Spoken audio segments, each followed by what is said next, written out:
Hai guys, kenalin nama gue Rizal. Welcome to Funny Sanai Project.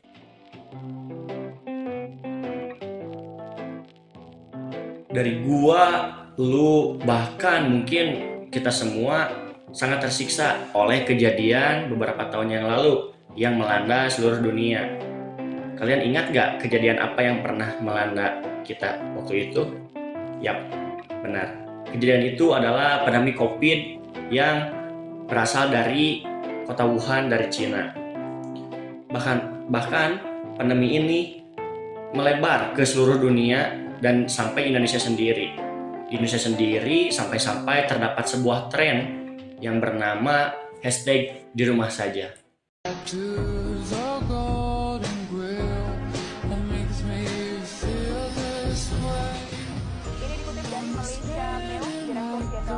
Jadi di sekolahku ada Taiti, Dumai.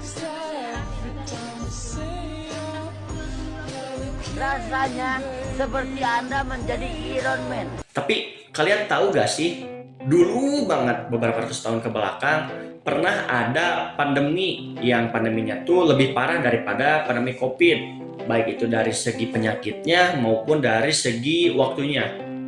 Nah, nama wabah itu adalah wabah pes atau wabah Black Death. Oke, di sini gue bakal ngebahas tentang Black Death, dan untuk referensi yang gue gunakan ada ini, dan juga ini. Oke.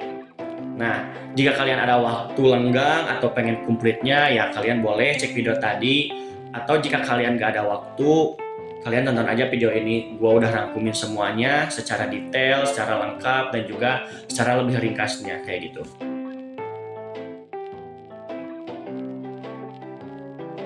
Oke, langsung aja kita mulai. Jadi awal mulanya itu pada sekitar abad 14 di sekitar Danau Isikul. Nih, cara nulisnya gini nih. Koreksi kalau gue salah ya. Terdapat sebuah wabah misterius yang tiba-tiba menghantam atau melanda di wilayah tersebut. Di mana di wilayah itu masyarakat di sana tiba-tiba jatuh sakit dan juga meninggal secara misterius. Nah, kejadian mencekam ini tertulis di sebuah batu nisan Kristen Nestorian di lembah Cha pada saat itu. Karena terdapat artefak, para arkeolog dan juga teman-temannya, mereka tertarik untuk melakukan penelitian mengenai isi batu nisan tersebut. Setelah dilakukan penelitian, didapatkanlah hasil mengenai isi batu tersebut dan juga ditemukan 3 jenazah yang membawa bakteri Yersinia pestis. Nah, Yersinia pestis ini adalah bakteri penyebab penyakit pes, yang dimana penyakit pes ini adalah awal mula atau cikal bakal wabah Black Death yang akan kita bahas. Nah, dengan adanya penemuan ini dapat menegaskan bahwa wabah yang terjadi di Danau Isikul tadi adalah nenek moyang langsung dari wabah Black Death yang akan menghantam Eropa beberapa tahun kemudian. Scientists were able to trace the plague-causing bacteria back to Lake Issyk-Kul, located in the northeastern part of Kyrgyzstan. The first clue that led researchers to this discovery was the archaeological evidence from the sites of Karachigach and Barana, which are located in the Lake Issyk-Kul region. Para peneliti berteori bahwa asal-usul bakteri ini diyakini datang dari marmut liar yang terdapat di sekitar pegunungan. Nah, dari marmut liar ini, mereka menularkan juga ke tikus-tikus sekitar dan juga mulai menyebar di sekitar pemukiman manusia.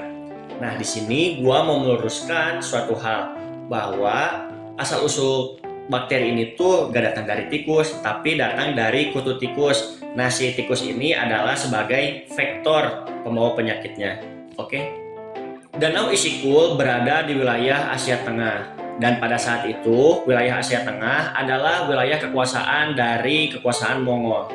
Nah, penguasa Mongol pada saat itu adalah orang yang suka berperang dan juga orang yang suka memperluas wilayah kekuasaannya. Dan juga wilayah Asia Tengah ini adalah jalur perdagangan yang menghubungkan antara Tiongkok, Asia Barat, dan juga Eropa. Nah, tanpa disadari, tikus-tikus yang terinfeksi pes di daerah Asia Tengah ini ikut ke dalam kapal pedagang dan juga menyebarkan ke seluruh wilayah yang ada di 3 wilayah tersebut.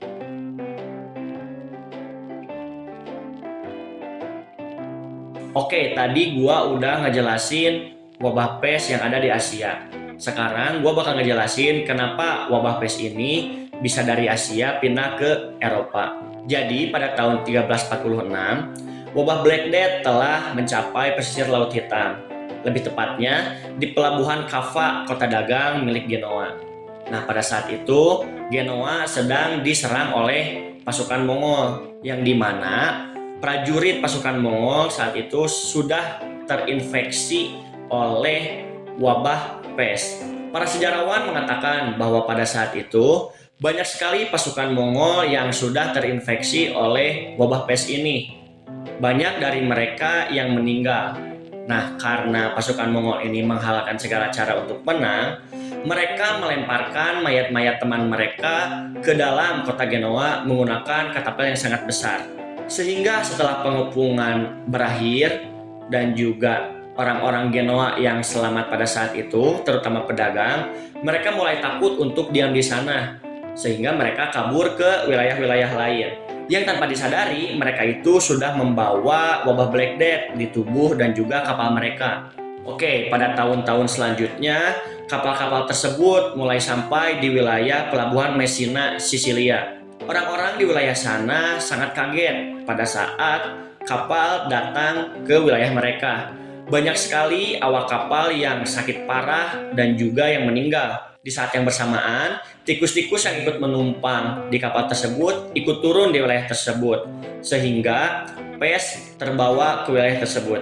Dan dalam hitungan tahun, penyakit pes ini mulai menyebar ke seluruh Eropa, mulai dari Italia, Spanyol, dan juga Prancis. In October of 1347, 12 ships dropped anchor at a Sicilian port. Those who eagerly approached were met with a grisly sight. Almost all aboard were either dead or barely alive, their skin erupting with blackened boils that dripped pus and blood. In horror, the Sicilian authorities demanded that the ship set sail, but though they left, the damage had already been done. Nah, lebih lanjutnya, wabah ini menewaskan lebih dari 50% atau setengah populasi yang ada di Eropa pada saat itu.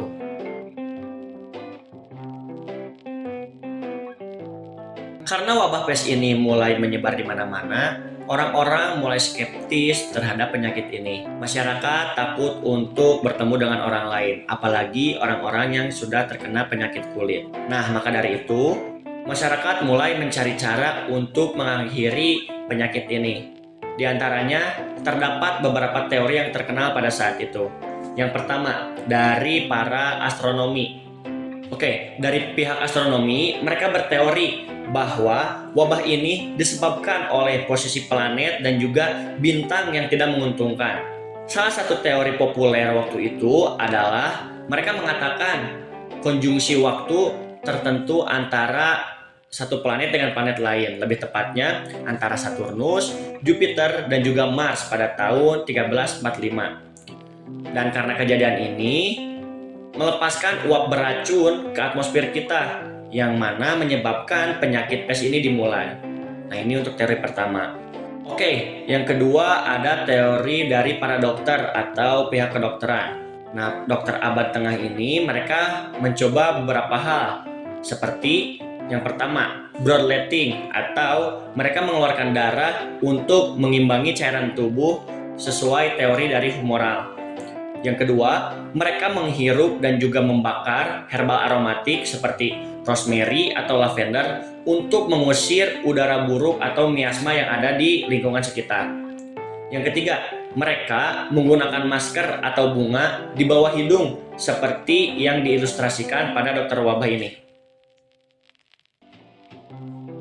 Sayangnya, semua metode ini tidak efektif untuk membasmi penyakit pes karena seperti yang kita tahu, penyakit pes ini adalah bakteri Yersinia pestis yang dibawa oleh kutu tikus. Oke, yang ketiga dari umat beragama. Sebagian orang menganggap bahwa wabah ini disebabkan oleh hukuman Tuhan atau amarah Tuhan atas dosa dan juga perilaku manusia selama ini. Kelompok ekstremis seperti kelompok flagelan, mereka berkeliling kota sambil mencambuk diri mereka sendiri di depan umum selama 33 hari lamanya. Nah, hal ini bertujuan untuk menebus dosa umat manusia dengan harapan Tuhan dapat mengampuni mereka dan juga tidak marah lagi supaya menghentikan wabah pes ini. Yang keempat, teori dari masyarakat itu sendiri. Karena ketidaktahuan mereka, berita hoax, lalu tidak adanya kejelasan informasi, komunitas Yahudi dijadikan kambing hitam atas kejadian ini.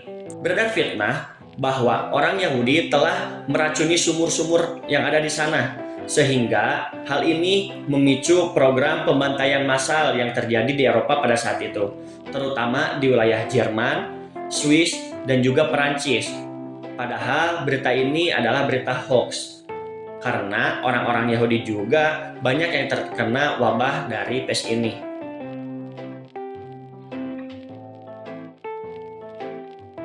Nah, setelah pes ini berjalan dengan cukup lama, banyak orang yang meninggalnya. Setelah tahun 1451, wabah pes ini mulai berkurang dikarenakan bakteri kehilangan inangnya. Oke, jadi gini, gue jelasin dikit. Bakteri itu adalah makhluk yang bergantung terhadap inangnya.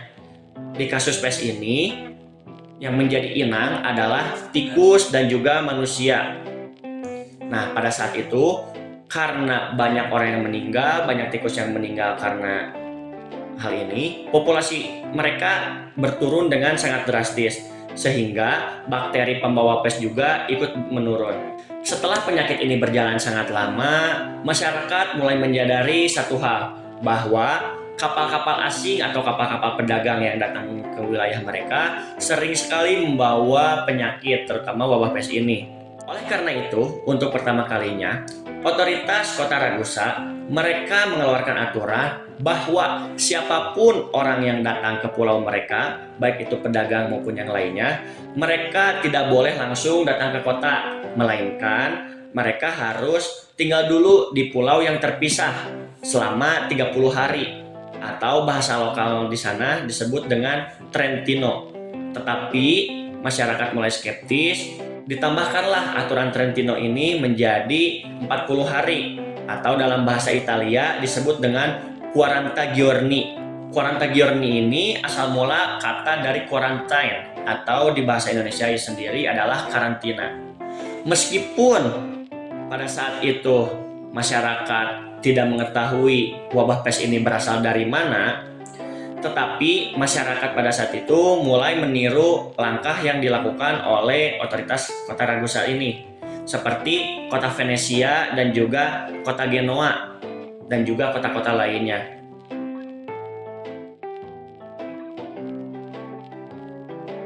Nah, sebenarnya untuk penyakit pes ini sampai sekarang masih ada, dan untuk sekarang terdapat 3 penyakit pes yang diketahui. Yang pertama ada pneumonic plague. Gejala ini berupa batuk yang mengeluarkan dahak atau air liur, pada sakit pada dada, sesak napas, dan juga tubuh terasa lemas. Jenis pes ini dapat berkembang dengan sangat cepat dan menyebabkan gagal nafas hingga syok hanya dalam 2 hari masa infeksi. Nah, jika seseorang sudah terkena pes yang ini, maka tingkat kematiannya mencapai 100%. Lalu yang kedua ada septicemic plague.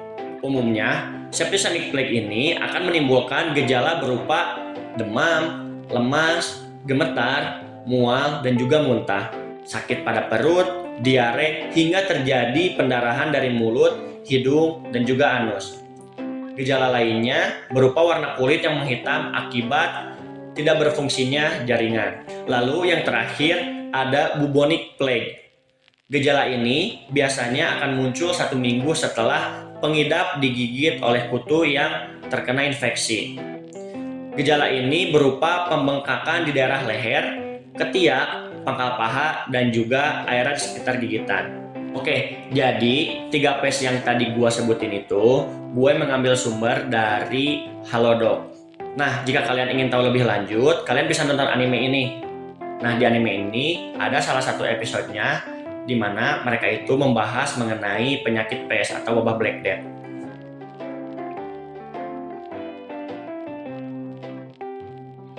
Oke, jadi cuma segitu yang bisa gue sampaikan. Tadi gue udah jelasin tentang sejarahnya, lalu bagaimana bisa ke Eropa, penyakit pes ini apa, dan juga bagaimana cara penyelesaiannya. Oke, kalau kalian mempunyai teori lain atau komentar lain mengenai pes ini, atau kalian mau mengoreksi nih terhadap omongan gue, nah kalian bisa isi di kolom komentar. Oke, terima kasih and see you guys.